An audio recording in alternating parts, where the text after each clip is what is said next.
let's go. Big Boy Caprice, Breathless Mahoney, Flat Top, the DA, Prune Face, Mumbles, Lips Manless, and the Blank are out to get the greatest detective of all time.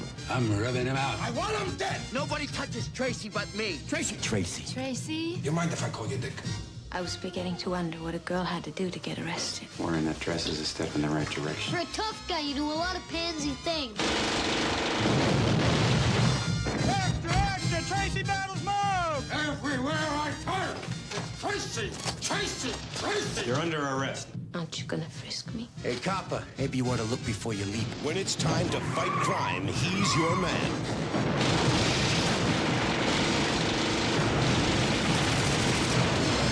Walt Disney Pictures presents Warren Beatty as Dick Tracy Whose side are you on? and Madonna as Breathless Mahoney. Are you gonna make a move? Do I have to do everything? I'm on duty. Dick Tracy. I'm on my way. I am from beyond. Listen, and all you desire will be yours. Welcome to Spider-Dan and the Secret Doors. Prepare for Prattle.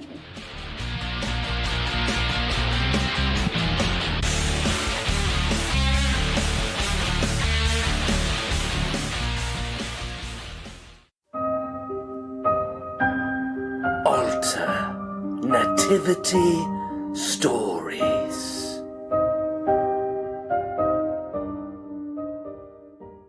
Welcome to Prattle World. I am your host, the ever-amazing and the spectacular Spider-Dan. And in this podcast, I spotlight entertainment's best-kept secrets that a mainstream audience may find boring. And welcome to Alter-Nativity Stories, a month-long look at alternative stories set around the most wonderful time of year. And we are here to kick off the new year. And who do I have but the man who is arguably the biggest fan of Alter-Nativity Stories, Mr. Tony Farina, and we're going to kick off the new year by him showing me his dick. Tracy, that is, as we look at Warren Beatty's 1990 adaptation of the comic strip character. Welcome back, Tony. This is another unexpected, wonderful occasion because Rhea was... 3 in a row, I know. The trifecta, 3 years in a row. Every single time. Just in case. But honestly, bangers all. Absolutely, I know you don't feel as strongly about this one as I do. And I don't think Jack particularly loved Better Off Dead. No, I understand it's not for everybody, but of course, soft spot in my heart for that one. Then last year, obviously, everybody's like, less than zero. What an uplifting... what a way to go out on. Just a drug addict dying in a car. Yes. Lovely. Oh, fantastic. And so this one, here we are. We're here with Dick Tracy, which is interesting because it does, as you said, the final scene, the ultimate scene takes place on New Year's. And so Christmas happens in this film probably while Dick Tracy is in prison. But yeah, I guess so. You don't know it. You don't see it happen, but it's I include all holidays from Thanksgiving to New Year, Kwanzaa, Hanukkah, you name it. Nice. So we're all right. It's okay. Don't worry. You don't have to quantify it, Tony. It happens on New Year, so it still counts. And I'll drop this on New Year's Eve to ring it in all proper. So it's just like it's occurring in real time. I'm here for that. Love it. Yes. What an interesting film, to say the least. I had not seen this for quite some time. I do vaguely recall it as a child, but not in great detail. So it was interesting to come and revisit this. Have you been a Dick Tracy fan prior to this film coming out? Have you read the comic strip? I read the comic strip. So, like, as a kid, that was like my grandparents would get the paper and I would read comic strips in the paper. So like when I was old, so I read the Dick Tracy strips, like when they were in black and white, when they were in color, the Sunday strips, whatever. So like I sort of just grew up having comic strips. So like as a young person, I read whatever there was, Garfield and, and High and Lois and Beetle Bailey and whatever the comic strips were. And of course, Dick Tracy. And there were Spider-Man strips too, by the way. I don't know if you know that there were old timey Spider-Man strips in America. So I'd read those. And, the thing about comic strips, and Rhea and I actually covered Calvin and Hobbes before, but Calvin and Hobbes is also obviously a strip too. And like Calvin and Hobbes, like there once in a while you get a recurring story with Calvin and Hobbes from like over the course of a week, but mostly it like doesn't matter the order that you read them in. And Dick Tracy was truly a serial. Like you can't solve everything in 4 panels. No way. And so I was always fascinated by Dick Tracy, and and then I don't really remember much of there like being cartoons or anything. Like there was none of that. It was just like the comic strips itself all through high school, whatever. They were constantly in print. And then when this came out in 1990, so I was in high school, it was like going into, I don't remember when it came out. So if it was end of my junior year, beginning of my senior year, because I graduated high school in 91, because I'm old. And so I saw it in the theater, and I was all in for it. I thought it looked cool. And I will say, to me, like as a teenager, I liked it.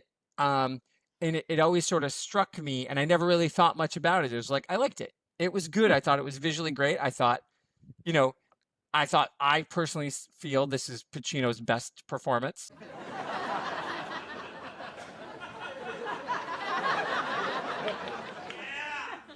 That's high praise. I feel like this is not the movie. I personally feel... No, I mean it. That's a take. That's a take. It is a take. I personally feel like the hunch that this is his, like Ian McKellen did King Richard, and I know Richard III, and I know Al Pacino has done a stage version of Richard III. And did so a hear me out. as well, This is this. Yeah. This is it, right? This is his... I guess so, yeah. The way that... He redesigned the character, didn't he? It doesn't look, the big boy is like a fat guy, more of a fat guy. And in this, he's more like he's got like a hunch and large hands, I think, and the large ears and, chin and stuff. So you might not be wrong there. I also have a theory as well that I think this film is where we go from like, Al Pacino, like whiny. I knew it was you, Fredo, to great big ass. I think this is the point. I think you can boil it down to this moment because he really goes, you dumb dick, all this sort of stuff. Like that was really good. Oh my goodness! Wow. I know you were trained. It's almost like I did it for 10 to 15 years. But it's like I think there's something here. I think this is where you boil it down to when he becomes the devil's advocate, the heat, those kind of performances. I think it starts here where you divide those 2 points in his career. Those 2 parts of his career. I think it's right here at this moment because he goes. I think he embraces the campness. He embraces the OTT-ness of it all. All the fun. Yes, it is. He is having the most fun. And again, I still do think there's something very Shakespearean about Richard. Yes. I think Richard III is really great. And I do think the best film version is the Richard III. Ian McKellen is the Nazi.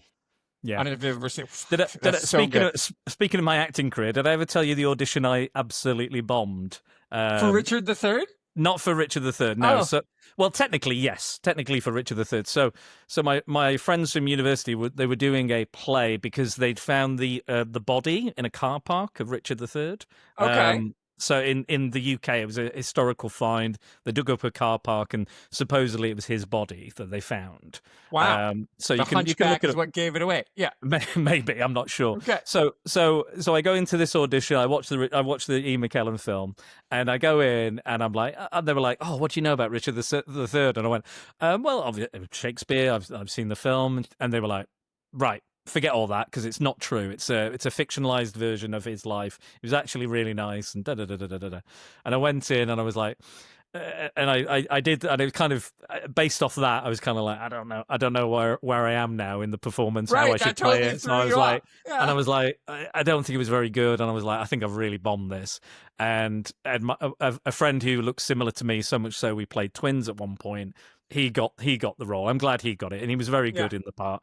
And the other guy coming in the corridor, he passed me in the corridor. And again, another lovely guy, voice actor actually now. He's quite successful. He got the role as well. But I absolutely, because I didn't know quite what they were after. I think it was just absolutely. Again, very lovely, very nice, very jovial, great people. But yeah, I absolutely just because I just didn't know what version they were after, and then when I got there, I was kind of like blindsided by all this information. because seems... I didn't know that the absolute truth to Richard III. Again, I still don't know. I still haven't looked it up. Yeah, well, I did see the play and it was very good. But the play is very good. The play is very good. And again, I know that that play that I auditioned that one that for. they were in. Yeah, okay, the comedy one where it's like Yeah. he's framed and made to look like this character. But yeah. Oh, nice. Very cool. Yeah, that is also a good play. So yeah. Props, fair props enough. to Well, I them. want to see that now. But so anyway, so I personally feel like I hear you, and I like your theory. I wouldn't have thought about that at all, but this is that moment because he, you have to have a moment in your career where you decide this is, where am I going to go? And he is, an actor, and he's not, from what I understand with Pacino, unlike his friend Dustin Hoffman, he's not necessarily a method actor, because that's the whole joke of Marathon Man when Olivia's like, what if you just decided to act? When Dustin Hoffman's running around the block, and which I love. I mean, could you imagine just being slapped down by Olivier? I really like that. Speaking of Robin Williams, that was one of the insults he threw at Dustin Hoffman when he was like, "I've lost my motivation." I think he said something like that on Hook, and he was like, "Why don't you try acting, darling?" Which is apparently what Olivier said to him. So he's like. Yeah, so he's like, they were kind of ripping each other, friendly kind of ribbing and stuff. They were friends forever, those two. Were, yeah, sure. Absolutely, 100%. And again, Hook, you've covered Hook we this holiday season. Yeah, that boy, the guy who plays the kid. Yeah, Cosmo is in this. Yeah, Dustin Hoffman. You've got. I mean, right? You've got a lot of Hook crossover. Gene Hackman was approached to be in this. Speaking of the conversation and Enemy of the State, which I just did with Jack. Yeah. He was approached and he said, "I absolutely will not be in this because I don't want to work with Warren Beatty again." I refuse to work with Warren Beatty. But amazing, all the other people who show up, like Catherine O'Hara's in the scene, she doesn't even talk. Like, I missed that. Yeah, she's at the table. She's one of the. She's one of the people. The gangster moles. Yeah, the gangster when they're sitting around, and then I mean. And then James Caan's the guy James who gets up and walks out. Yeah, again, William Forsythe, I didn't even recognize because the makeup was that good. He's amazing. He's great in this. He gives such a performance. Everybody's great, and like Paul Sorvino is at the beginning with the, and that's why I was saying, that was it. Yeah, we were talking. I still think we'll talk about Madonna, and I actually think Paul Sorvino's daughter would have been a really good Breathless Mahoney, but like. Also, as I've been thinking about it since I sent you that message, and we'll talk about the Madonna of it all, and I think she's the weak link in this. After I said maybe in 1990 the only person who could have pulled it off was Mira Sorvino, but I'm wrong. Cher. Oh, that would have been good. Yeah, that would have been the better choice. Would she have gone blonde? Do you think? Would she have gone that far? I don't know if she would have. She'd have been like, "I'm Cher, make her." Sharon Stone did audition. But didn't get it. I don't know how her singing is. Yes, right? and we were talking about Blade Runner earlier off the recording. Yeah. Sean Young also auditioned, and apparently she made a comment saying she didn't get it because she didn't sleep with Beatty, but somebody else has discredited that comment apparently. But again, Warren Beatty was known as being a bit of the Lothario, so 100%. Yes, that is, and that's all true. I mean, his obviously he's been with Anne Bancroft for like 25, 30 years now, and they're still together.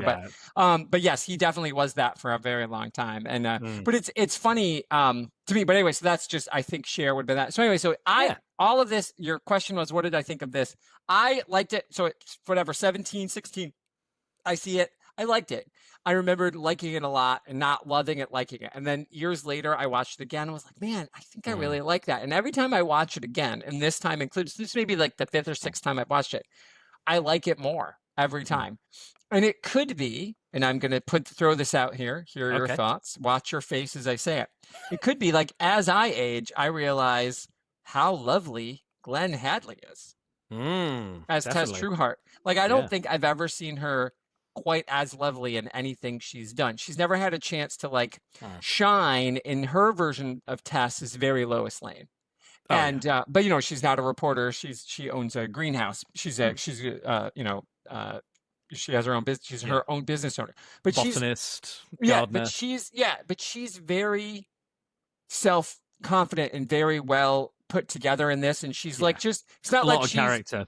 Yeah, and so she's just lovely. There's like, and what it reminds me of, and I don't know if Beatty did this on purpose, but he plays with light a lot, and he does a couple of the De Palma split screen, double focus. Yeah.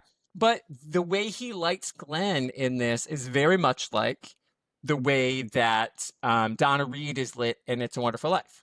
And like as a young man, you know, and I've told this story before, like my sort of when I knew I liked girls was when I was a young boy and I saw Donna Reed in It's a Wonderful Life crawl out of that pool and I was done forever. And I was like, oh my God. And when I was talking to Allison about it once, she's like, right, but he loved Donna Reed too. Like watch the movie again, you know, and of course Allison has a degree in film. So she's like, watch it again. Like he's lit her in a certain way. And you're right. Like she's angelic the whole time. And I think there's something about the way Glenn Headley sits and the way that she's framed and the way that she's done. And so I've really noticed it this time. Like I always thought she was fine in this. Like she was never bad. Like she was not the weak link.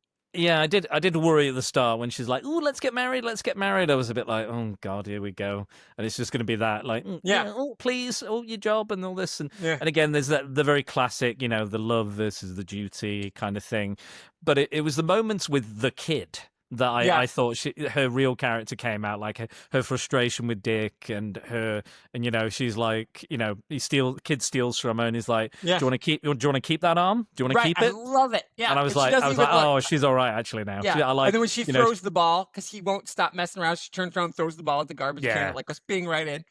Yeah. Moments like that really help to kind of come off the page or come off the screen, so to speak. Yeah. Because it could have quite easily been, you know, the put upon, you know, female character, the wife, and what have you, the fiance. That now, and I know this is a running joke in Dick Tracy that, you know, he always goes to propose or goes to say, let's settle down, and I thought they were going to do something with that. Oh, we both like living alone, we have that in common, and I thought the line at the end was going to be, well, let's live alone together. You know, I thought I don't know if that was lost in the many drafts of this, you know, script that has been, you know, it was written by, I think, the Top Gun guys. I think the guys who wrote Top Gun. Really? Oh, yeah, okay. And they did several drafts because it started off in the early 80s with John Landis. Then it moved on to Walter Hill, who I'm a big fan of as well. Love Walter Hill. That would have been a darker. Yeah, that his take was more action packed, and there was a character in the comic. I think is it Steve the Tramp or something like that? Yeah, I think that's right. Yeah, that sounds right. There was a character, Playmates did the toys as well, so they tried to put in a few more characters that weren't in the film, and they included Steve the Tramp. But then homeless charities were like, please don't include that, please, that's not cool. But apparently there was a very gritty scene where it opens like Dick Tracy beating up Steve the Tramp, and it really like sets the kind of gritty, you know, tone of what they wanted to do. They wanted to do a very noir, pulpy, you know, realistic kind of detective stories, like a lot of the earlier kind of films and serials were back in the day, not as kind of comic strip and cartoony as this. But I mean, it sounded interesting. I would have liked to have seen John Landis's, you know, I can imagine all the car crashes. Oh my God! Because nobody, he's up there with Carpenter, who's like, let's do it for real. You love Death Race, and you know Blues Brothers is like one step off Death Race for its car crashes and stuff. I know. And like Walter Hill, like, you know, I'm a big fan of all of his kind of, and it has a lot of noir sensibilities, his stuff, and Alien, of course, and all that stuff. That whole, you know, set films. Like it would have been really interesting. But yeah, Warren Beatty got the rights and still holds the rights, and is a big dick about it. Yeah, a little Tracy. bit. Yeah. He does the thing once a year. He shows it at a theater near his home so that nobody else can have it. Yeah, technically, yes. And he keeps going, I'm making a film, but he's never quite saying when he's going to make it. But he's like, I am making it because it needs to be in production, or it goes back to, I think they're called Tribune. They own like Little Orphan Annie, Spy versus Spy, all these other of those strips. Yeah, all those kind of comic book strips they own, and Dick Tracy's their big one. And obviously, since comic book movies have gone up in popularity for the last few years, they were like, you know, and they saw The Spirit, which has its own problems, not unlike this, but they're just he keeps doing these Turner Classic Movies specials, which are very odd because he plays Dick Tracy while talking to himself as Warren Beatty, and he's like ripping on the movies, saying how the bad quality the film is, and like criticizing. Yeah, the Dick Tracy is. the Warren Beatty Dick Tracy movie, because he's Warren Beatty, so it's fine. Right. And he's like Dick Tracy's going like, I'm a Republican, he's a liberal, you know, nice. we don't get on, which, you know, some of it is quite humorous, but it's just very odd. And there's moments where in the second just like one, doddering old man. a little bit. It's the first one I don't mind. It's with Leonard Maltin, and he's kind of doing a documentary. The you sent me that, and I didn't watch it. I'm an asshole. Don't worry. Right. Don't worry. It's fine. It's fine. It's there if you want to watch. They're about it's half right an hour or 20 minutes, but they're very weird, very odd. And again, I think that is for him to continue holding the rights, because Disney don't want to make a sequel, and they don't want him to make a sequel, even though he seemingly is desperate to make one.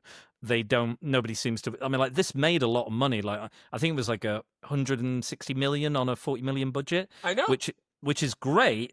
However, Batman came out the year before and absolutely blew it out of the water. I think that was 180 million, or, you know, and Disney were expecting that kind of money.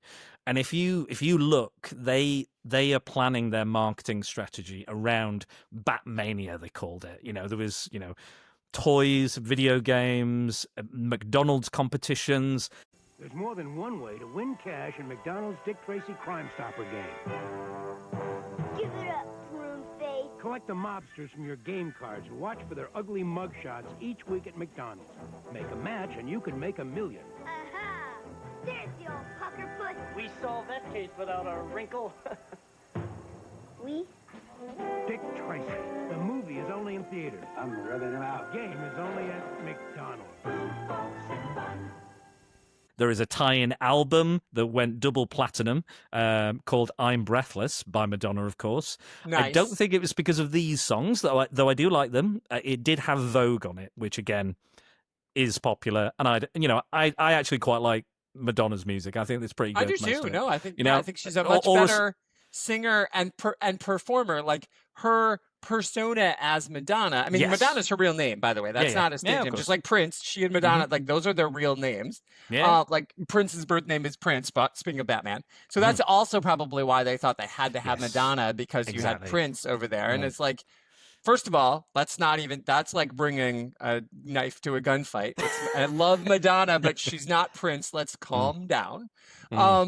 But I do think that was probably part of it too. You know, but remember, Prince went to London with those songs written and just said to Tim Burton, "I've given you these songs," and he was like, "I didn't ask for them, but how do you turn down a full, complete Prince album?" I mean, right? I mean, like, that was that. Like, Prince didn't. Prince wasn't commissioned to do the Batman movie. He was like, "I'm Prince, and I'm going to write the Batman movie." And he's like, "I have Danny Elfman." He's like, "Right." Prince. And Warren Beatty had Danny Elfman as well. I know, and honestly, and it's like, so you've got Prince over there, you've got fucking Sondheim. Sondheim. I mean, Sondheim and Elfman, that's like crazy. I loved the music this time too, and I also, as I age, and I like the movie more and more every time I watch it. I think I really appreciate Tess in a different way as an adult man than I did. And I understand Glenn Headley is only like 35 in this, but we're supposed to pretend that Dick Tracy's also only 35 in this, but Warren Beatty's like 53 or something. And as somebody who's almost 53, I'm like, I respect. But Glenn is supposed to be playing a little older than she is. He's supposed to be, so they're supposed to be in their 40s. So, like, as a person who's like looking at adults having a awkward adult relationship, I appreciate that. But I do think the music this time, and of course, Mandy Patinkin as 88 Keys, like, nobody else could play that. And he gets a chance to sing, and, you know, he's a Broadway singer. So I just think all of it was great, but you're right. It didn't, it's one of those things that's shocking to me. It's like, it tripled its budget. It sold a bunch of toys. It brought Dick Tracy back into the public consciousness in a way that it hadn't been. And then they were like, And I just think it was a shame. I was here for a sequel. I mentioned it to my manager at work, and he said, "Oh, I like Dick Tracy. I love Dick Tracy. I had the toys." And I recall them as well. Like, I recall the kind of grotesque, you know, odd, like, looking toys. Yeah. Again, it was the 90s, so everything was about being grotesque. Yeah. Extra, extra, read all about it. The mob has taken over the streets. Crime is out of control. Who can stop it? Only Dick Tracy, master detective with legendary deductive powers, dedicated lawman known and feared by criminals everywhere. With the aid of his dependable right-hand man, Sam Ketchum, and the best in crime-fighting technology, Dick Tracy's gonna clean up the city his own way. Can Tracy and Ketchum do it alone? Find out next time. Dick Tracy! From Playmates. So yeah, and I recall that I probably had some. I might not known there were Dick Tracy toys, but I don't know. But yeah, it's mad to think because it didn't do Batman money.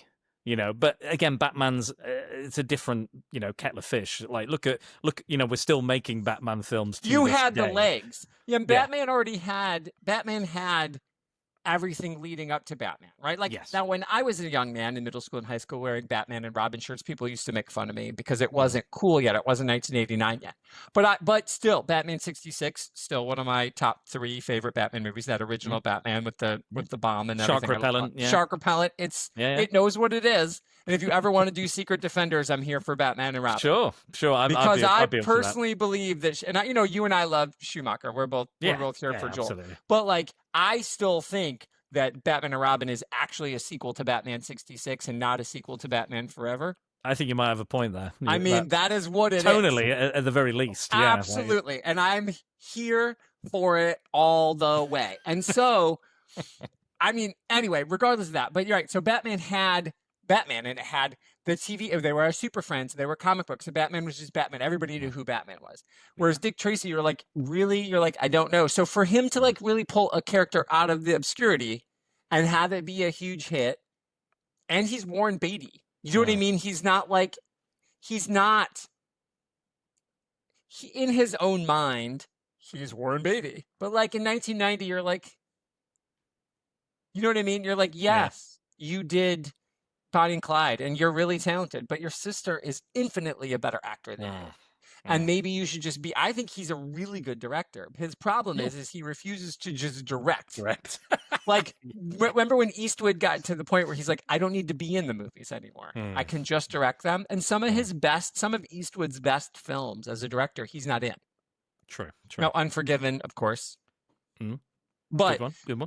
But a lot of his movies like that he directs are really good without him in them, or he's just a minor character or whatever.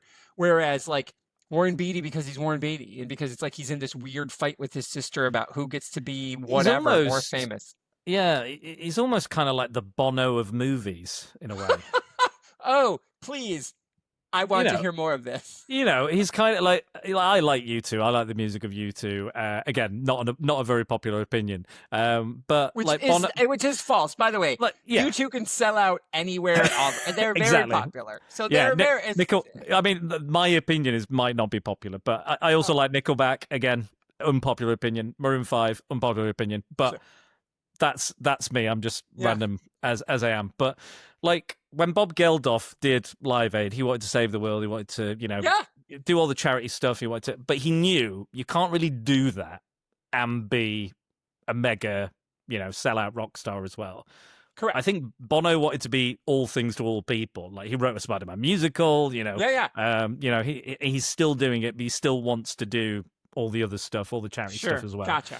And I think there is that Warren Beatty again wants to do all the things. He still wants there's a point like again the makeup in this film is incredible. All the villains with all Prune Face and Little Face and the brow and the blank and the flat top, itchy. Foresight. God, he's amazing. Yeah. All of this, like all the makeup is incredible. Really, really, really good. And they did consider making Beatty look like the comic book character, give him the hook nose and the square jaw and everything. But he went, but I don't want to deprive the audience of this face, Hollywood's face. That sounds just and I was like, yeah, you are covering all the better actors in this film with makeup. So much so I don't even know who they are, outside of this film. Like you didn't even know Catherine O'Hara was in it. Yeah, I didn't even see that. I didn't even see that. I didn't know Henry Silva was in it. I didn't know William Forsythe was in it until I looked at the IMDb. Forsythe is like fourth billing. Like Yeah, got a he's lot great. right, but he just looks so completely disappears. different. He I looks know, like it's so good. It's not even like he's got blemishes and stuff on his face. He's got like, you know, like he's you know, it's not the greatest comedy film in the world. Probably he's aged quite poorly now, but you know, Juice Bigelow, Male Gigolo, William Forsythe is amazing in that. Speaking of dicks, I've never seen it. Oh, okay. Speaking of dicks, he's like an FBI or like he's a police detective, and he's following him around. This you know, because he's a gigolo, but he's only just started, and he gets into all these weird situations. Again, okay. It's a Rob Schneider movie. Rob Schneider film, sure. It is what it is. It's 2001 or something. It is what it is. He keeps going up to him and he's like, I'm gonna bust you. I'm gonna catch you in the act. I'm gonna do something like this. Again, I'm vaguely remembering the movie, but he's like, he would every so often be like, what do you think of this? And he'd get his dick out. He's like, is there something wrong with this? And what's this blemish here or this wart here? Does this look wrong to you? Is this wrong? Like he's got a weird looking dick. William Forsythe does that? Yeah, that's the gag. Amazing. It's the gag. I'll stick it in here. I'll stick the clip in here somewhere. Bigelow, Detective Fowler, LAPD. I want to ask you a few questions about Antoine LeComte, known gigolo, male prostitute.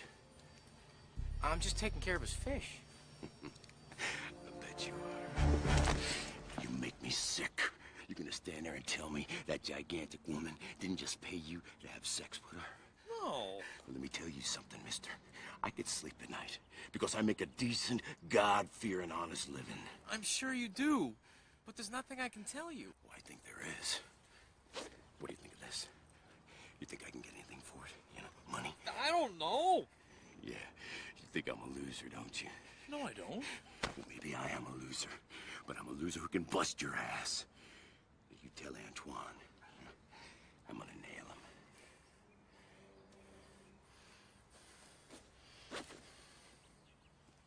Amazing. It's so funny, and you know he's great in everything I've seen him in. You know, even the small parts, and I really appreciate him as an actor. I'm sure I'm thinking. Well, he steals all the scenes in Raising Arizona that he's in. Ah, okay, right. That's one I haven't seen. That's one I haven't seen. He and John Goodman play brothers. Oh yes, please. It is. I mean, honestly, we're using code names. It is. He's fucking amazing in that movie, like so great. That's another one of those movies though that I saw when it came out in the theater, and I thought it was fine. And then later, I appreciated it for what it was because it was not for me. It wasn't for a 16-year-old. No. And this movie, while it is a comic book movie, is not for. It really wasn't for 16-year-olds. And so it was set in a time. It's Dick Tracy. It was like. It was made. He's a boomer. It was made for boomers. Boomers were supposed to see it, but boomers didn't see it. But young people saw it and still liked it. And so I do think that he had an opportunity there. It's a boomer cast. I mean, he actually, Warren Beatty's probably not even a boomer. He's probably older. He was born in like 37. He may be even like greatest generation. I think this might be my issue with it. Now, I've spoken to you about this. I think the music is fantastic. Sondheim, Danny Elfman, of course, amazing. Again, we've talked about the makeup. I think the set design is incredible. The costuming, the colors, the editing, the cinematography. Like visually, this film is on a level of its own. It's incredible, and it absolutely brings to life this kind of meshing of Chicago and New York. Not really either, but this world is like fully lived in. The characters, even though they look utterly ridiculous. Again, I don't know what it says about all these people with facial disfigurements and birth conditions. That's Trueheart. Her like woo! Right. I was like, everybody else just looks horrendous. You've got that guy who's looking after the kid who looks like some sort of like Gollum character. It's this like kind of granite faced guy. And again, it's very silly. It's very over the top. And again, visually, I think and musically, I think it's an incredible film. My main issue with it that lets it down, I think, is it's the tone of it, the characterization, and the script. I think, and some of the performances. I feel like part of me thinks it just straddles this line unsuccessfully between, like we were talking about, a really gritty, noir-driven story, which, again, up for. Again, take it very seriously, give it this kind of hyper realistic style. Why not? Let's go for it. Let's see that in the modern day. How do we, reinterpret these characters? But then also I could see it as a Naked Gun, like a campy spoof. And there are moments in this that do that. That's the movie Pacino's in. Yeah, exactly. He's in a Godfather movie. He's in whatever gangster movie he's in. This is very Scarface. The performance is very big and over the top, and I love Scarface. And and it's very strange to me that all these different performances, like Warren Beatty is like there, he's fine, and I think he delivers some lines like walnuts, like that's a good moment with like walnuts, and like you said, Dustin Hoffman's as Mumbles is hilarious. So good. I think he's absolutely steals the show with such a very minor role. But he said it like that. You like once the first time you see it, you don't get it, and then you hear it, and then he slows it down, and then the next time you watch, you're like, oh, you hear him saying all that stuff. That's like really great vocal control on Hoffman's exactly. part. Even on this viewing, I still understood what he meant. I could still work out what he was saying, and I was like, that's good. That's really good. Really good. That's like perfect pitch and control. But also, the sound is also the dubbing is weird as well. Like sometimes the dubbing is like super loud and super quiet, and very very off. But I think that was my main issue. Like it's very all over the place. I think the cut was a lot longer as well. I think it was more like over 2 hours, perhaps. I think the original cut. So, what could have been in there? I don't know. I don't know what we're really missing, but I guess it was kind of like connect. Like there was such an issue for the guy writing the novelization, who I think wrote part of the script or co-wrote the script. He had such an issue with the final product because it had been through so many drafts at this point for different directors and different people, that when he wrote the novelization, he filled in plot holes that were created I by would like the to film. Read that. I think I want to read that.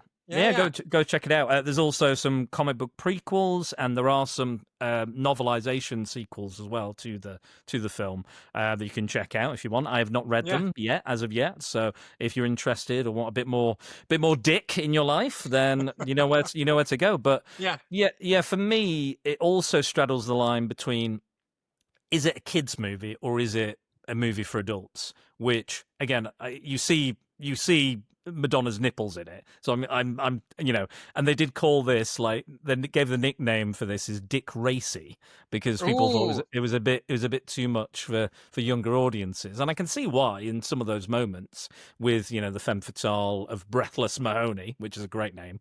Name. I mean, they owe the state of Sir why can't I fucking Bond? Why can't I think of his name right now?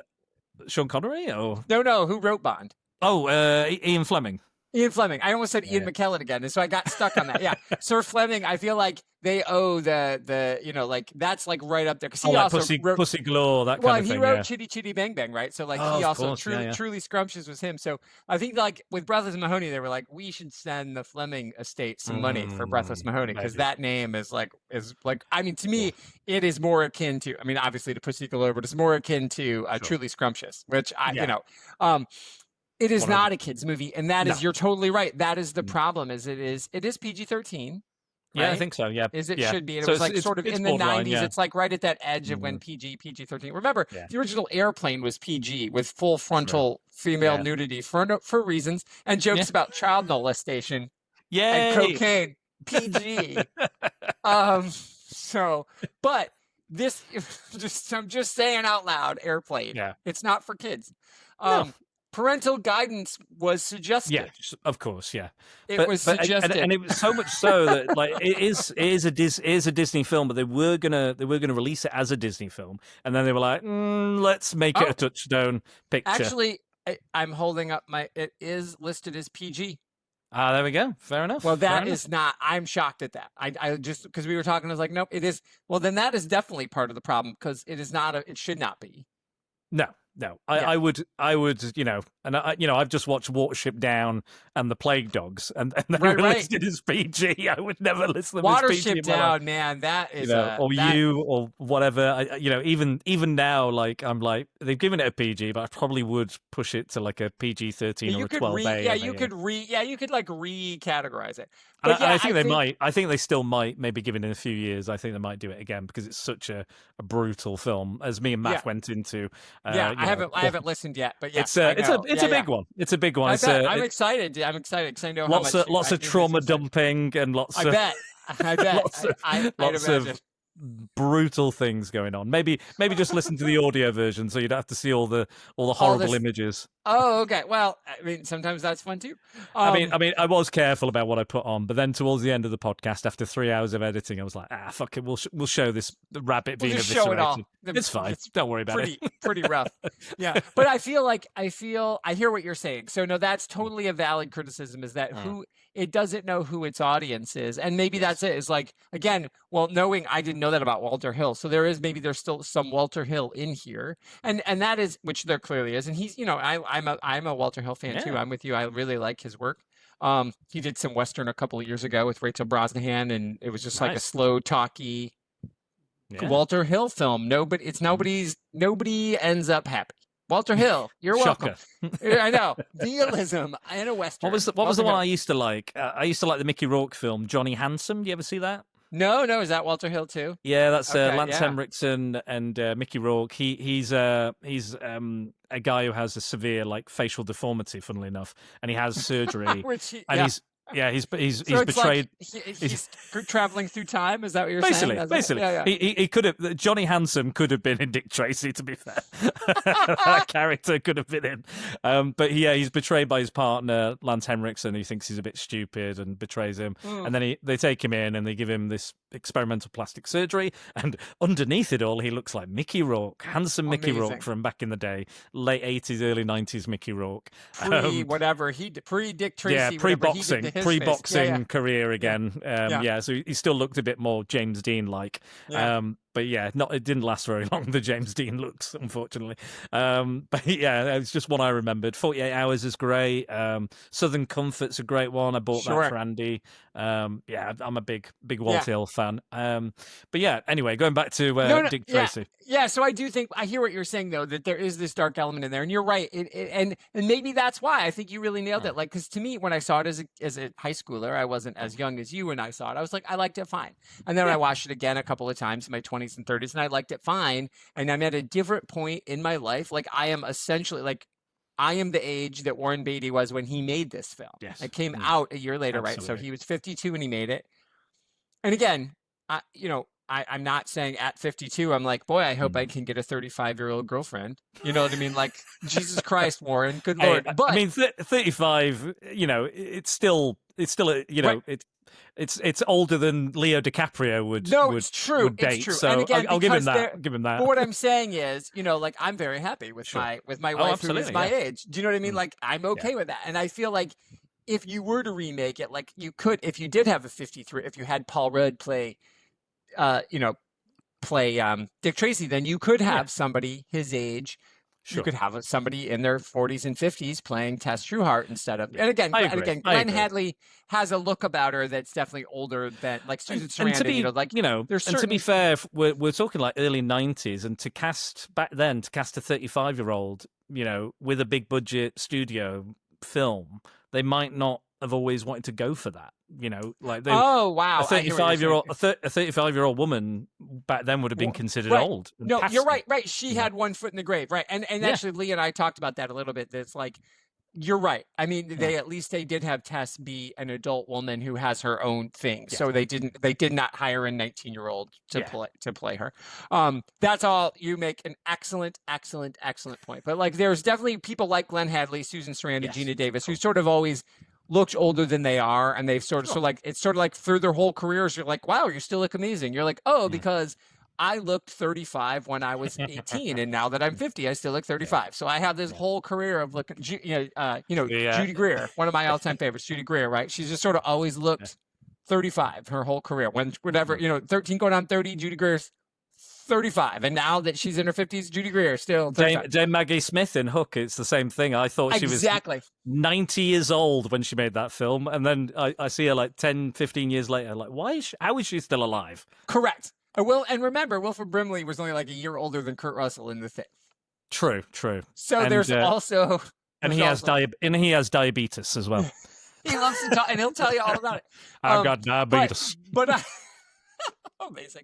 So I do think this is definitely a movie, like, it appeals to me more. Yeah. So I'll be interested when you age up a little more. Yeah. If you're like, hey, let's revisit Dick Tracy and see if it plays better for me. But I do think every time I've watched it, I've appreciated it more and more. And I know you're not hating it. You didn't hate it. No, I don't hate it. I just think the script could be tighter. I know, like, it looked like as well. I watched the documentary. I think it was called Behind the Badge, which was a documentary they made, or a special they made at the time. Again, they're really fucking pushing this film. You know, like I said, video games. They even had a live show at Disney. You know, they had like a stunt show or something with all these like big characters and stuff, like big boys got this big mask on and everything.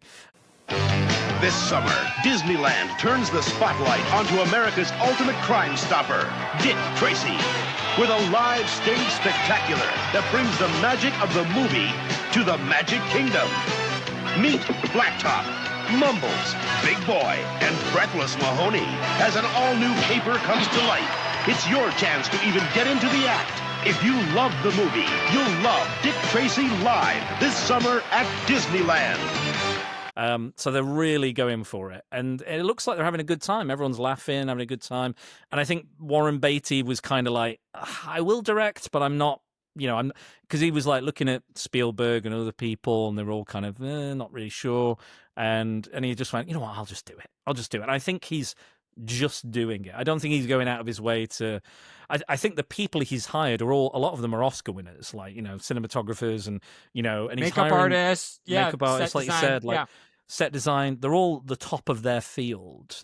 And the actors, like we said, are the cream of the crop of Hollywood. And I don't think maybe anybody else could have assembled such a cast without it being him, who is, again, Hollywood royalty. That's true. And which helps. And again, there's so many scenes where I'm like, oh, I love that. Little moments, little motifs and ideas and things.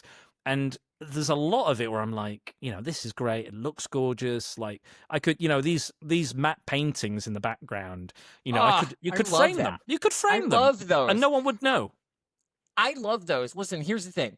This is the other thing, and let me ask you this: you are an actor. You have worked on stage and screen, and I think this movie looks beautiful because it's on film. Do you think, like you talked about it's practical effects, everything is there, the colors are bright. I mean, obviously, again, whoever the DP is for the win, whoever, like, that makes it look amazing.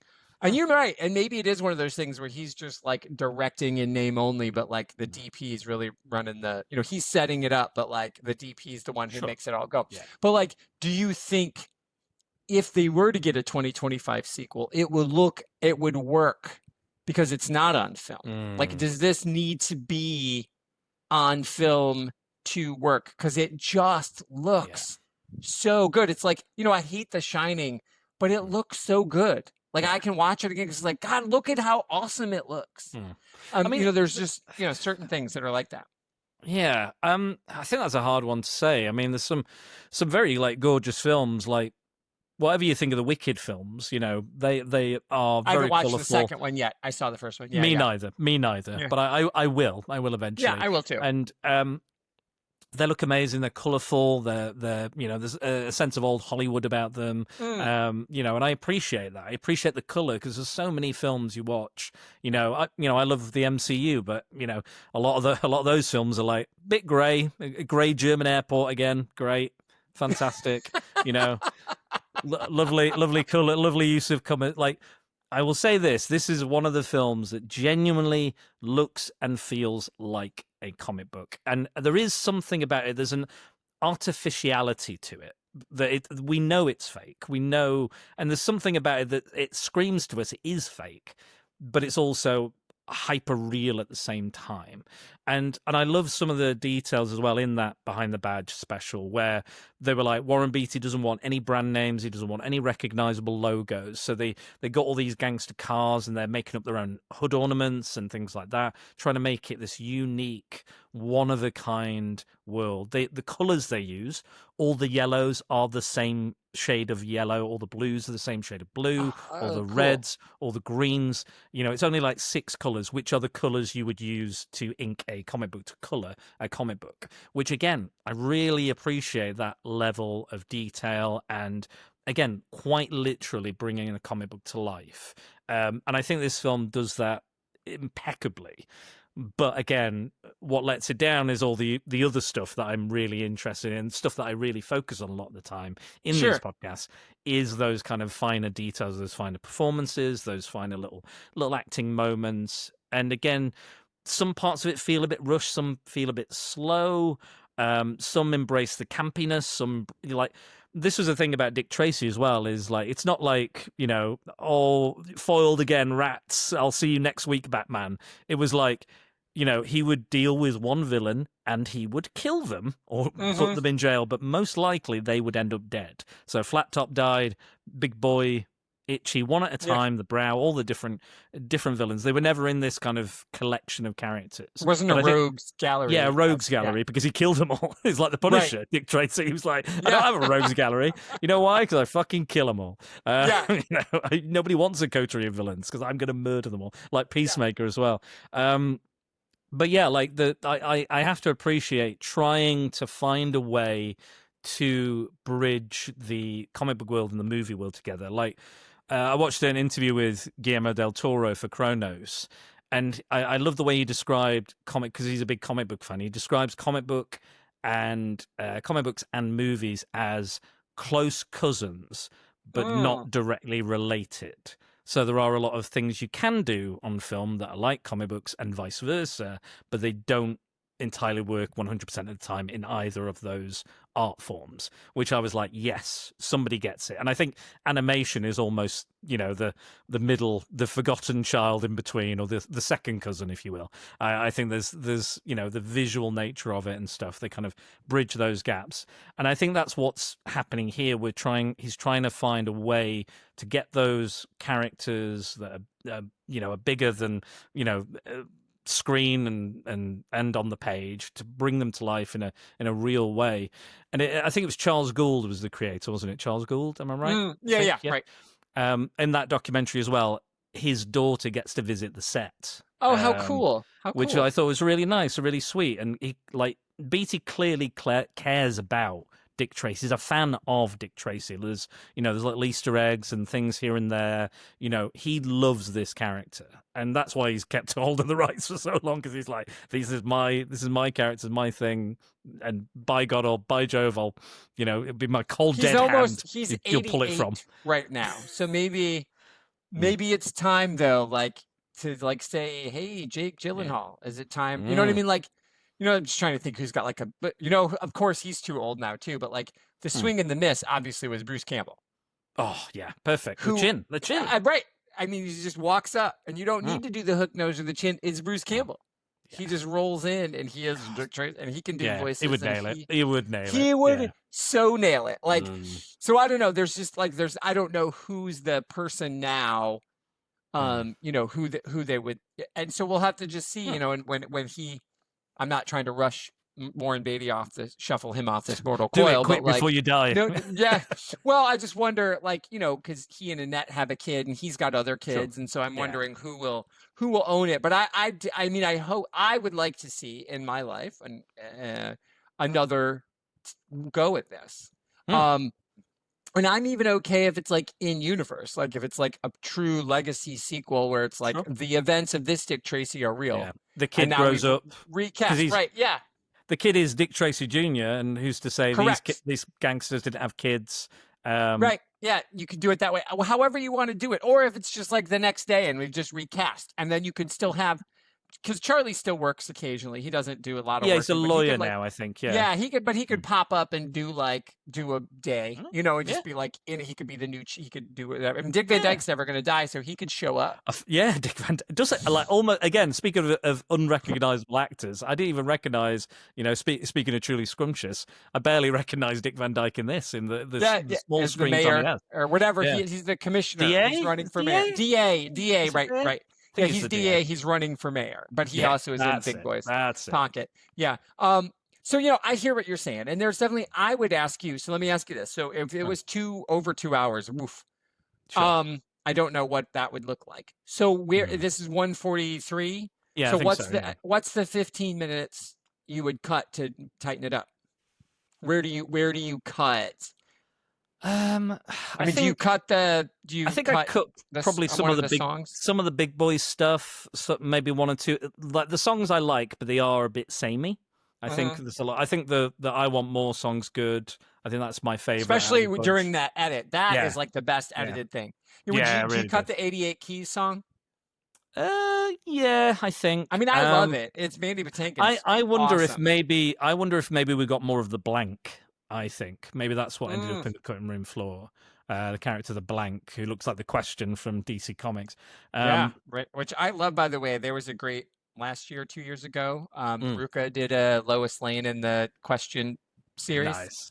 It's really good. It's called Lois Lane, Enemy of the People.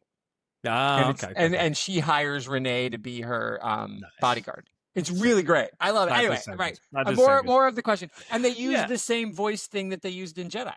Yeah. It does sound like Yeah. That they use for Leia.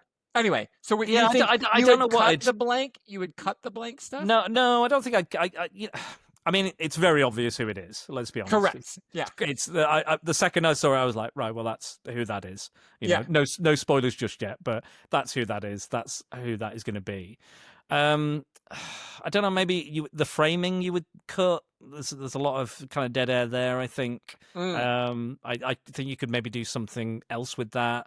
Because there is a whole framing subplot. Yeah, right. Yeah. It goes on, and you know, it's interesting. And again, that's when Christmas happens while Dick Tracy's in jail. But maybe I don't know. I'm just trying to think. I hear you though, because I also believe, you know, even some of my favorite movies are 15 minutes too long, except for Commando, which is the perfect film length. Yes, 90 minutes. There's no meat on that bone. No. And you can't. You're going to cut the scene where he walks out of the woods carrying a tree on his shoulder. You are not. Absolutely not. No. That is John Matrix. That's how you sell the movie. That's how so good. I'm that like is the guy. 90, that is like seriously. Like I love that movie because there's like. Here it is. Like they even were like, there's no chemistry between Ray Dong-chong and Arnie, so we're just going to cut that. Yeah. Just going to cut that love scene. We don't care. Let's move along. And the movie is better for it. Yeah, I think so. Yeah. Because they don't have any chemistry. She has chemistry with Alyssa Milano. That's what she's there to do. Great. But other than that movie, I can even My Beloved Speed Racer, which one day we will cover. There's a scene that I love, but I understand we could cut it and we don't lose anything from the film. Sure. Everything the Wachowskis do probably could be cut a little, a lot, but I love some of the things where they just let it go. You know, like the 15 minutes waiting in line in Jupiter Ascending. Yes, I want 15 minutes waiting. I think it's brilliant. I laughed my ass out. But this movie, but again, so like I'm just trying to think. It's do you hard. cut the kid? Is the kid? Yeah, but then That was a Landis thing because he wasn't in the original version. Okay. And the writers agreed. They were like, we need a more of emotional beating heart in this, which is why they brought the kid in, which is a character from the very kind of early days of Dick Tracy. I don't know, maybe I tell you what you do cut. You cut you have Breathless Mahoney there, but you only have the songs in the club. And maybe Tess, or give Tess a slightly different storyline, because again it was like, and again it's not like, let's talk about Madonna. not known for her acting skills. No. I love Desperately Seeking Susan. I think that's an excellent film. Yeah. She's basically playing herself, so she's very good at that. Right, she's excellent at that. Yeah. Excellent at that. Even when she's reinventing herself, she's always been excellent at that. But this, like, she does. Did you see Shanghai Surprise? I did not. Please. I don't even know what the fuck that is. Oh my God, it's her and Sean Penn made a movie when they were together. And it is truly, it's produced by George Harrison. It's so awful. But what we get from it is the songs that George wrote for Shanghai Surprise became the Cloud 9 album. Oh. It is dreadful. I challenge thee and Andy to watch it. Oh, maybe I'll force him Shanghai to do Surprise. Anyway, please go forward. But I respect Madonna. I like Madonna as a performer, as all the different variations of her. Whatever she's doing, she's always in the news somewhere. She's always interesting. Now she's British. Always, she's got a British accent. For some reason, she's from Detroit. And she was married to Guy Ritchie for quite some time, so maybe she picked it up then. They did a film together as well, which is apparently dreadful. It is. Yeah, seen that too. Yeah. But like, I respect her as an artist, as a performer. She's done coffee table sex books. She's done, you name it. You pick a thing, she's done it. We don't get Lady Gaga without Madonna. No, you don't get. Lady Gaga, a much better actor. I mean, do you get Kylie Minogue? Do you get any of these kind of Katy Perry? There's so many people, right? Yeah. And for some reason, she snogged both Christina Aguilera and Britney Spears in the same moment. She did. I mean, it set the world on fire for a minute. Poor Christina Aguilera got forgot about quite quick, but Britney was definitely snogging Madonna for some reason. Anyway, fair play to her. She's giving the acting a go. I'm sure people were desperate to see her. She was the number one. I mean, she was a superstar, and this happens, right? Not everybody can do it. Lady Gaga is a really good actor. Yeah. I think she's really good. The first podcast of 2026, I'm definitely not going to be including Madonna in it because it's me and Jack talking top 5 musicians' best acting performances. So, yes. So I will come back to this topic very, very soon. Okay, well, good. I can't wait to hear. Yeah, absolutely. But yeah, I think, in that documentary I watched, she did say she struggles with the songs, and you can tell it's not her bag, it's not her style. She didn't write them, right? Sondheim wrote them. Sondheim wrote them, so it's not her thing, but she's given it a good go. She's given it a great stab, and I think she's doing as well as she can do with them, which, again, is not a disservice to her, but it's just not working for whatever reason. And the performance is... I've seen some of Body of Evidence with Willem Dafoe, but I've turned that off because for teenage boy reasons mostly, but for Chris Phelps reasons I turned that off. Now there's only glass between you, and it's a little fireman time. But that's an interesting film if you ever see that. Willem Dafoe is your romantic lead. I don't know about that. That's a thing. He did it. He gave it a go. But yeah, I'm not enamored with her performance. I don't feel like he's ever going to go for her. I know he was dating. Warren Beatty was dating Madonna at this time and tried to get them engaged, but she wasn't into settling down, getting married.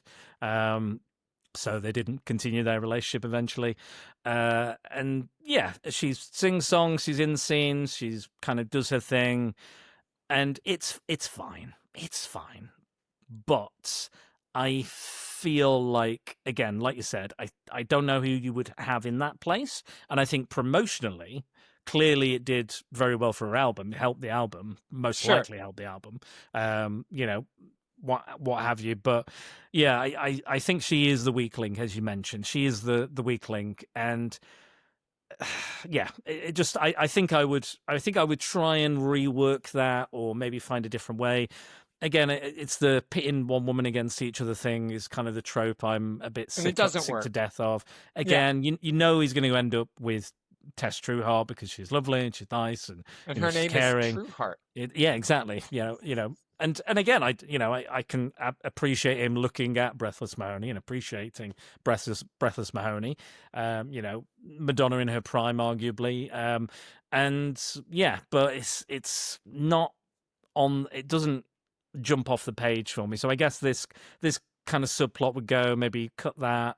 But it's hard to say, like, because it's not really this happens. This is a set piece. There's like set pieces, but they're not. It kind of comes in and out of like a very vague plot. It's kind of.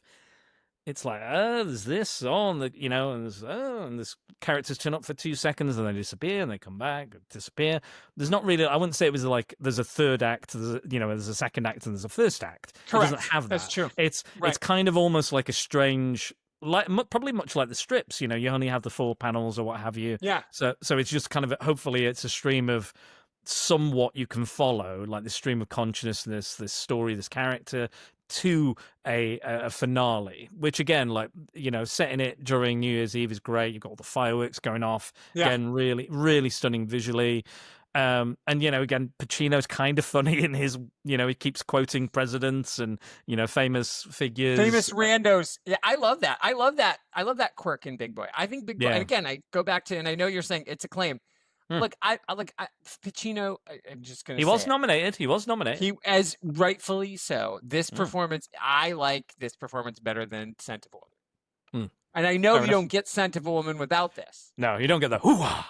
But this is it. Like, this is because this is a huge swing for him. Like, in his career. I mean, yes, obviously Scarface. He does what he does, Scarface. But he's like playing a coked up Cuban. But he did go back to his more serious roles after that. He did that for the fun, and then he went back. He didn't carry on being this version of Pacino, but I'd argue from here onwards he does. He does, and I love that. And I hear you. Like, this is the origin story of that part, that turn in his career. But I still think, like, I just think there's a moment where Al Pacino is like, even in Any Given Sunday, he's just Al Pacino is now a football coach. He's not. He doesn't disappear in the role. And there's certain and that is the case of movie stars, which is what Al Pacino is more than an actor, right? Like the best actors, the character actors, the ones that we love, the John Hawkes, who you're like, fucker just disappears. And you're like, holy shit, that's John Hawkes. Like, and who I think deserves more awards coming out of his ass. I love that guy. I think he should get best supporting everything he's in because he just rolls up. He's always great. He's convincing. He's an excellent actor. He's like, I think character actors are great. And I think Pacino is probably a character actor who backed into being a lead, who backed into being a movie star in the time. Like Pacino, there's a new Pacino coming up now in the 2025. He is a character actor. He doesn't get to be a lead. I mean, he's just had a new child, so I guess technically there is. That's outrageous, by the way. How old was she? I think she's 20-something. And he's in his 80s. Yeah. Yeah. So, but what and Robert De Niro as well. I know both of them, and again, I think De Niro's. I think De Niro's a lot of a bit better actor than Pacino. I mean, I do love Heat. Don't get me wrong, I fucking love Heat, but like everybody else in Heat's really acting, and they're just like themselves, as it were. And and I'm here for Michael Mann, and I do think like nobody really does Michael Mann dialogue better than Al Pacino, because I feel like when Michael Mann is writing dialogue, he has Al Pacino's voice in his head. Like that's what I sort of feel. But I love it. And I think that's just it. What I love about what you were saying about the edit is if Breathless is there in the background, then to find out the turn later, spoiler town. Can we go to spoiler town now? Yeah, sure. Spoilers. Okay, is Tanya Todd spoiler warning? Yeah. So when we've learned that Breathless is the blank is the question, literally like they owe DC Comics some money. Yeah.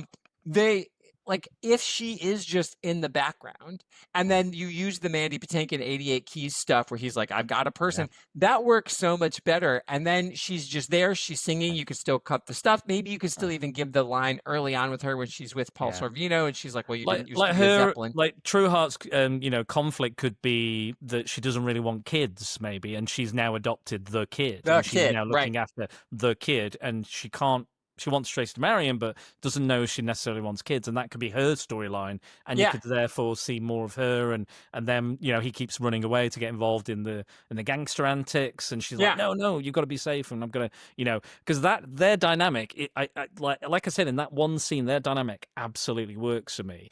But then we lose it for the rest of the film. Yeah, I think there was really something there they could have mined Like I a agree. diamond. I agree. I think but like you said, Madonna was the star, and Sure. so, but you could still even like with Scream, everybody got punked, and then when everybody watched Scream, nobody was mad. Nobody's like, holy shit, Drew Barrymore's dead 15 minutes later. I'm leaving the movie. You were like, that was the most amazing misdirection in the history of marketing. Well done, everybody. They could have done it with Madonna. Put her in there. She could have been in the commercials, songs by Sondheim, sung by this, whatever. And then let Mandy Patinkin, who's a way better actor than her, let him do the work, which he does. He carries the water for her anyway. And I think you're right. That would get you 15 minutes, a little bit tighter. Yeah. Then it also works later. And she's still dressed in the suit. That's still obviously her in the suit using the Princess Leia voice disguiser thing. So apparently...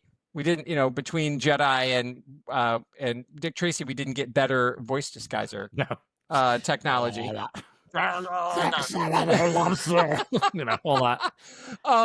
yeah, I think you're right. But I wouldn't have thought about that. But I think you're totally right. I like where you're going there. But again, because baby, and you can, her... I mean, you can still have, there's so many films like The Rocketeer does it. They've got, I think it's the woman from the American Office. I think she's singing in that film. I think. And again, The Rocketeer. Like there's like a scene in like a bar. Speaking of, I love The Rocketeer. Paul Silvina. Yeah. I feel like it's the boss from the American Office. I think that's her. I think I noticed that, or someone told me that. Jennifer Connelly's the lead in the. No, not the lead. Not the lead. Right.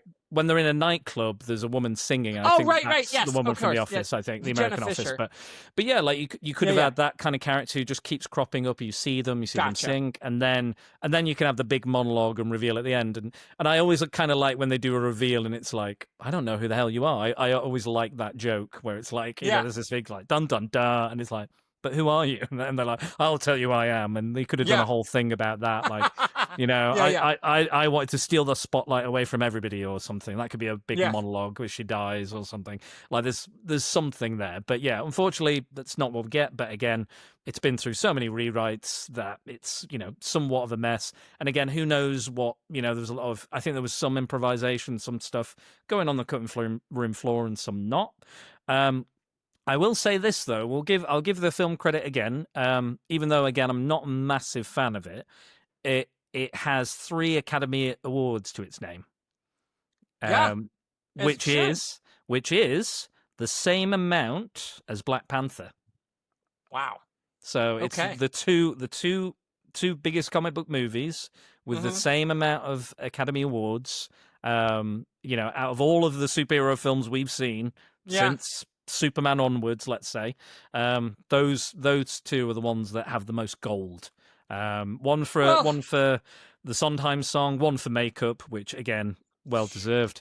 And then I think the final one was set design. I want to say art direction. Art direction and set direction. So technically set design. Okay, but it got nominated for DP. Yeah. Nominated for Pacino for supporting actor. Yeah. So lots of nominations and stuff. Yeah, rightfully so. I mean, I think it's.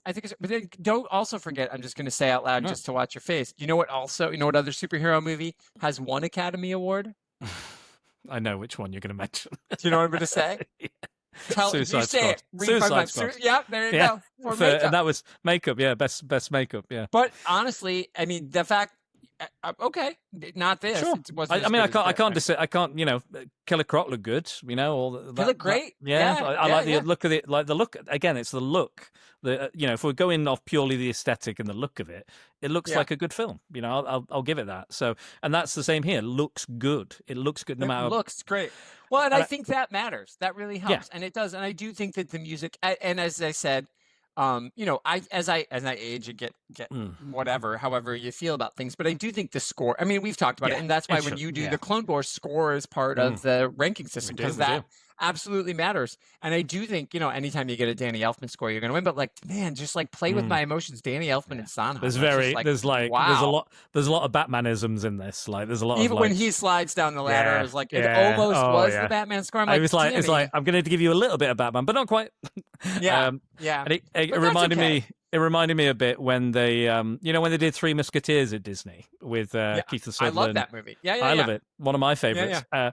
And they were obviously riffing on Prince of Thieves. They want to do their own Prince of Thieves, and then they brought in Bryan Adams and one of the actors from Prince of Thieves to be in it. I was like, you're not making any, you're not hiding anything here. You've got literally the same actor in the same role as the henchman, and you've got Bryan Adams on there on was the that song. stretch where Bryan Adams wrote like he was nominated for like 5 Oscars in a row or something absurd because he did that. He did Don Juan DeMarco. He did Prince of Thieves. Like and then he ended up writing. I've not seen it, but he actually wrote the music for the Pretty Woman musical. Oh shit! I didn't know that. So like he's never stopped working. His last couple of albums, bang. Not here to just say why I love Bryan Adams, but I do. He's great. He's currently on tour with fucking Pat Benatar. Nice. That is like a Gen X. Like I am there for that. Yeah, like give me that show. My friend Nathan describes him as the Canadian Bruce Springsteen. I think, if I remember rightly. That's fair. That's totally fair. And plus, he also in between being an amazing songwriter and continuing to work and write Broadway musicals, he's an amazing photographer. He's like art shows and everything. It's just like some people have all the talent and get to be Canadian. Also, and a really nice guy. Be pleasant, right? And I'm a rock star, and I also am really nice, and I write good music. Yeah, a few years ago he put out an album called Get Up that he wrote and Jeff Lynne produced, and it is like a 1950s like rock album. It is so good. He's great. Anyway, but yes, I totally understand where you're coming from. There's always those. There's that, and this is very Clone Wars-y too, right? I mean, that would be an interesting, part of why you do score is that can be a differentiator in the movie. And sometimes if you have the same person doing it, that is really interesting. And I think Elfman, but Hans Zimmer, I think Hans Zimmer's got a different, he's doing something different than Elfman. Absolutely. I love my favorite Hans Zimmer score is his Sherlock Holmes score. That is a good one. I love that one because the way that he especially because it's he's what does a Guy Ritchie film sound like?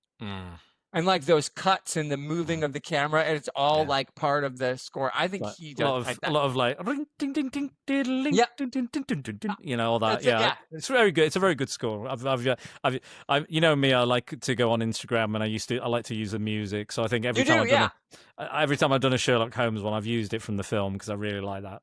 He's really good. Yeah, I think he does a really good job. But ultimately, I hear what you're saying. I think. Yeah. And I'm glad you didn't hate this. This wasn't I didn't make you ultimately to watch this. Ultimately, I think it's a style over substance thing for me. Style is incredible. The style is great. It looks amazing. It really pops. I should love this. I should love this because everything I like is noir sensibilities. It's comic book. It's crazy makeup. It's all this kind of stuff that I really enjoy. Great art direction. You name it. I should love this on paper. However, it's all the other stuff that lets it down. The storytelling itself is what lets it down. And some of the tonal shifts, like that bit with the plank and him how do I escape? How much do you weigh? And again, that is was a Batman joke. Yeah, and it's very much very campy, very Naked Gun style humor. And I like it and I enjoyed it, but also the rest of the film doesn't have it. We see Flat Top being gunned down in the street, and then you have a scene. Later. I know. Yeah, 5 seconds later. And that's amazing when he's got the Tommy gun and the cars are blown up. That's incredible. Looks amazing. And yeah, again, is purely style over substance, which is the problem. But when the style is this good, I kind of forgive it. I think that's totally fair, and I think you're right. I agree with you. A super campy, over the top version would be great, or a hardcore stylized version would be great. And you know what? Maybe we can get both eventually. I think maybe. I don't know when. You know what I mean? He may own the rights, but eventually everything goes into the public domain. As we know, we just have to follow our friend John Hammond's movie watching. Absolutely. He watches. That man is like a dumpster. He eats trash. I love that for him. But when people think I'm watching some absolute dog shit, nothing like John Hammond. Just look at John Hammond and see what he's watching. I love watching what he's up to, man, because there's next level. There's me. I enjoy the odd bit of trash, but I'm doing again Oscar-winning films on the podcast. It's not all absolute dog shit. Not that Oscars are no, of course, a rank for quality or anything, but I have my art house stuff, I have my superhero stuff, I have my absolute garbage cult bottom of the barrel. Yeah, bin. the Corman Yeah, corner, the Corman we like to stuff. call it. Yeah, I and love again, him, I you wouldn't know. even see that as like And- bottom of the bin. And really, did you but- see Principal Togar showed up? She's in this film. Oh, really? She's the social worker who shows up to get the kid. I will recognize her voice anywhere. She's Mary. she's in the distance, isn't she? Yeah. Mary. Yeah. What's her name? Starts with a W. She's always Princess Togar to me, or Principal Togar to me. But and obviously she's in Death Race as well. But yeah, like she rolls up, and I was like, I of course didn't remember that at all. But like as I watched, I was like, oh, Mary, something with a W, Night of the Comet. Absolutely. She's amazing. I know. Yeah. So everybody, just like you said, but who can assemble a cast besides Warren Beatty? And there is, and it's funny that his sister isn't in it at all. Yeah, bizarre. I do find that strange. Like Shirley MacLaine is clearly amazing. It's like this is my baby. This is my. You can't be in this and steal my thunder. No. Yeah. To be fair, like what would she play? Like, who anything. Would it wouldn't have mattered. Yeah, she could have played. exactly. She could have played anybody. No, I hear what you're saying, and the substance. Sure. The style is beautiful. The substance was secondary. That's very clear. Oh, absolutely. Absolutely. And I think in a way that's its strength, but also its weakness at the same time. Sure. Arguably. But yeah, overall, I didn't hate it, but I did. It did, lull me not to sleep, but I was kind of like, come on, let's get going a little bit. But again, there are moments, there are highlights by far. But yeah, ultimately, that's where I fall on it. I don't hate it, but I don't love it. Okay, that's totally fair. I mean, I'm here for that. But yeah, let's hear what people say. I was about to say we have listener comments. Yes, let's please. go for it. Let's have a look. So bear with me. I'll just find this. Derek Esoteric better have something to say. Oh, he will.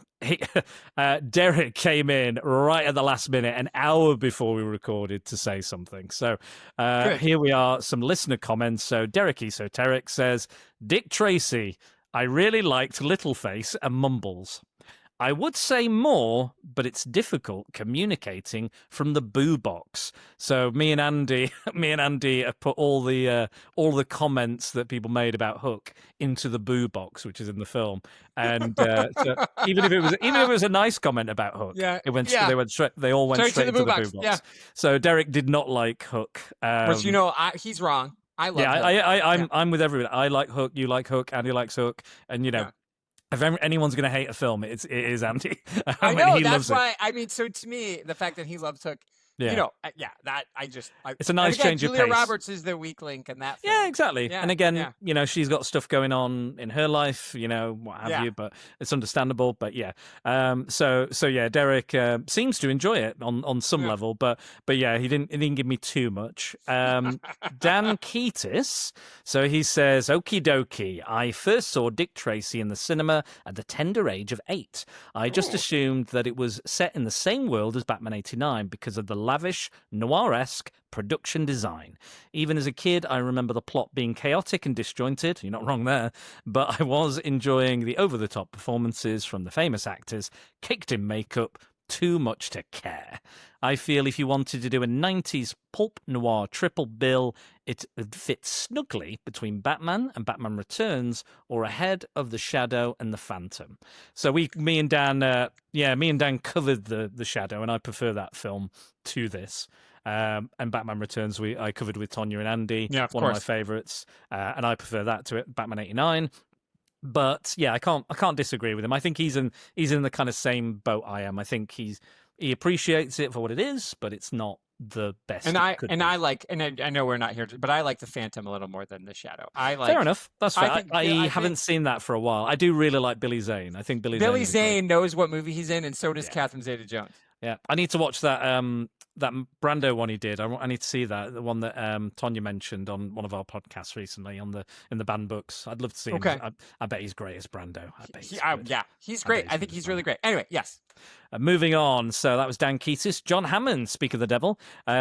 He says, it's got style, it's got star power, and in addition, I'm a William Forsythe fanboy ever since meeting him. So, laughing emoji. That said, this feels more spectacle than it does story, which is a shame. again, much like we've said. Yeah. So yeah, the style And over John substance. Hammond, I didn't even know you were coming in these comments, John Hammond. Who knows? You never know when he may appear. He is now, I love that. He's now a full patron as well, so we must thank him for that. So he's joined proper. I gave him a year free, and then I don't know if it ended because I've had some delays and stuff, so I don't know if it ended and he started paying or he decided to pay before it ended. But thank you again, John. Much appreciated for stepping on board. King John. Again, I hope you enjoyed all the free content, but now you've got to pay for it through the nose for that good content. Sign up for free, though, because you sometimes get a little bonus or a discount, or you'll be given a free thing on Patreon. So sign up even as a free member, and you never know. And I may even give you one myself if you stick around long enough and support me in other ways. Share on social media, review, subscribe, do all the things.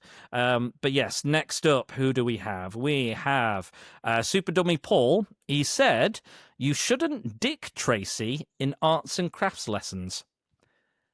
Which I think means tracing of a penis. I think that's the joke he's making. That's what he means. Yes. I mean that would be painful. I think if you're trying to trace a penis. Yeah. Don't do that. I'm with you, Paul. Please don't do that. Yeah, you keep your life drawings. You've got to keep a distance from the model. Right. I used to have a friend who did life drawings. He was an actor, and in his to earn some extra cash, he would be a life drawing subject. And they never get too close, which I think is they don't right, which is the right call. Yes, absolutely. Safety. You talk about health and safety. keep away. Keep away from the William Forsyth blemish dick. Yes, keep away from that. Next comment we have is math. I remember Madonna and Al Pacino, both for different reasons. Al went super comic book villain, over the top acting, which was good, like Godfather for kids. And Madonna was very different. Madonna was for very different reasons, may not need to be mentioned on here. So again, the kind of big two, performers in the film and the quite vast difference in regards to their performances and their skills and the reviews. So yeah, I can see. Yeah. Again, I don't know if we mentioned costume design, but that's another thing which was again incredible. So great. Just amazing. Just getting such variety. Even the suit that the kid wears. The red suit. I love that suit. That's my favorite. So I think. Good. Yeah. That's my favorite. He looks great. He's got the flat cap on and stuff. Yeah. He looks. I think that one was. Again, the colors and the. It's all popping for me. All popping off. Yeah. But he says that. Who is next? Blake Biles says, doesn't Beatty make a Dick Tracy film periodically, quote unquote film, to retain the rights in a battle with the studio? Interesting little side note to the film. Also, my phone autocorrected to say Dick Gravy, which will be hard to forget. Yes, Dick Gravy. So yes, I think we mentioned the specials on the recording. So he's had a lot of troubles, keeping the rights and making new films because of Disney and Tribune, and he still has them because he's worked with Turner Classic Movies and made these very odd and strange specials, which again, give them a watch. I think the first one is fine, is kind of a bit fun and kind of a documentary about Dick Tracy, the entire history of Dick Tracy. The other one is just a bizarre experiment with Zoom. It doesn't quite work for me, but it was unique and interesting. Got some good actors in both of them as well, surprisingly, that you'd be surprised to see in there. They're interesting, but I'll leave the links. They're on YouTube. You can watch them for free. I'll leave that in the show notes. You can check those out. But yes, Blake, that is accurate. That is true. So yeah, and we know what. And this is before like the comic book rights, became like a really big thing. He's still got hold of them for like it or loathe it. He's still got them. Yeah. Right. Next up is here he is, Angry Andy. He says, I remember very little. And what I remember doesn't make me want to revisit it. Oh, and he shared a GIF of Larry David going, "Meh." So, that's how he feels. Hey, if I can just get a meh from Andy, I feel like that's pretty high, fairly high praise from Andy. I know. It's like it's not the garbage, it's terrible shit. It's the my worst thing I've favorite ever is seen. when he said, I think it was Thunder Force. I believe he said, "How dare you?" Yes. I remember that like at the film. How dare you?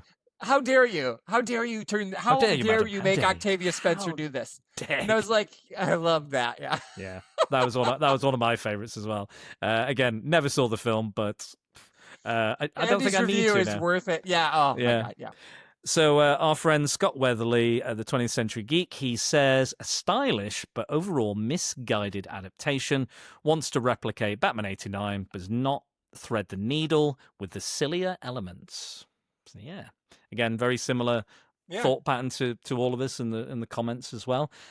Trying to emulate the success of another film, or does that always work out? Not so much. Maybe we shouldn't do that. Yeah, maybe we should try something different. Yeah, don't fit the round, the square peg in the round hole. I don't think it doesn't always work like that. It never works. But yes, thank you for stepping in for Rhea again. Oh. She's going to join us to do Krampus. But what I'm going to do is I'm going to take you out of the slot from next year, and I'm going to put her back in, and hopefully we can do something there, because you were supposed to come and do Home for the Holidays or whichever. Or Simple Plan. Yeah, Simple Plan. You'll still be the backup. You'll still be my backup. Either every one year, of those. Home for the Holidays is still my favorite holiday film. Like of all holiday films, like again, but you're not a big fan. It's not a big fan. It's not your happiest time of year, right? For a lot. Yes, same for a lot of people. But correct. But again, Donna Reed was a big seriously, people. If you've not watched, people like you think you've watched It's a Wonderful Life, and you probably have, but just watch it again. Watch the camera love Donna Reed and tell me she's not shot like an angel. And again, it was when Allison was like, you were supposed to feel that way. That was intentional. It's like, it worked, man. Yeah. It worked on me. And even still to this day, I just saw an ad the other day, they're flashing, Christmas things. And there she was.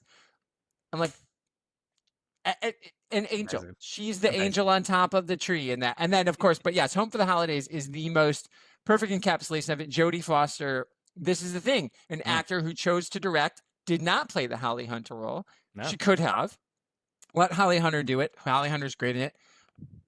Robert Downey Jr. on all the cocaine in that film, where I guess Anne Bancroft and Jodie Foster had to pull him aside while making that movie and are like, are you okay? And Anne Bancroft definitely did some drugs in her day. Oh, yeah. I love that film. It is just glorious and all these things. But my favorite part of it is I'm just going to, if people haven't seen it, and we'll cover it one day, Jodie Foster made them eat. So she shot the dinner scene twice, and the actors had to eat. So all of that is one take during the meal. She shot it twice and then edited it together. And I just think there's something special about it. Anyway, so yes, if when you need me, my friend, I'm here to serve as your substitute. I appreciate it. But I'm looking forward to you and Rita talking about Krampus. Yeah. I mean, maybe we'll. I think Dan Keatis has got our comic book slot, so we might not do a comic book, but we might do a movie instead. But we'll figure it out. I've got a year to plan it. Don't worry about it. We got Noir Month before that. Speaking of films like this, I'm really looking forward to it. We've got a poll. I'm going to release the poll, I think, for your episode in February. Okay, cool. So you'll be back very soon, and it's going to be. It was Delamorte or Cemetery Man versus Dylan Dog Dead of Night. So two films that have a lot of in common that Tony didn't realize, but I did. So so I'm here for that because I was just texting you that one day and I was like, because I wanted to know if you could get your hands on the Dylan Dog comics, because that's what I wanted was the Dylan Dog comics, which they've not really been translated into English. No, so I found it's tricky. them. And I can see them, but I don't speak that language. And so I've just looked at them, and they're awesome. But I fucking love Dylan Dog. I mean, I think Brandon Routh is underrated in general. But my God, Dylan Dog. And then, it's fantastic. And then, so again, this year, this 2026 is guest versus host. So, your shout. Mine's going to be Delamore versus Dylan Dog. Your shout is going to be a Secret Defenders for Speed Racer, which you have always been desperate to talk about. I've still not watched, but I'm ready for it. So we'll see how the Patreon votes. Again, you could vote potentially. Oh, look at it. Here he is. Look Speed at that. Racer playing cards. Go. In the shape of Speed Racer and the Mach 5. May be ready. I'm ready for that. I will defend Speed Racer all day long. My wife will be on the side of I fucking hate that movie. She hates it so much.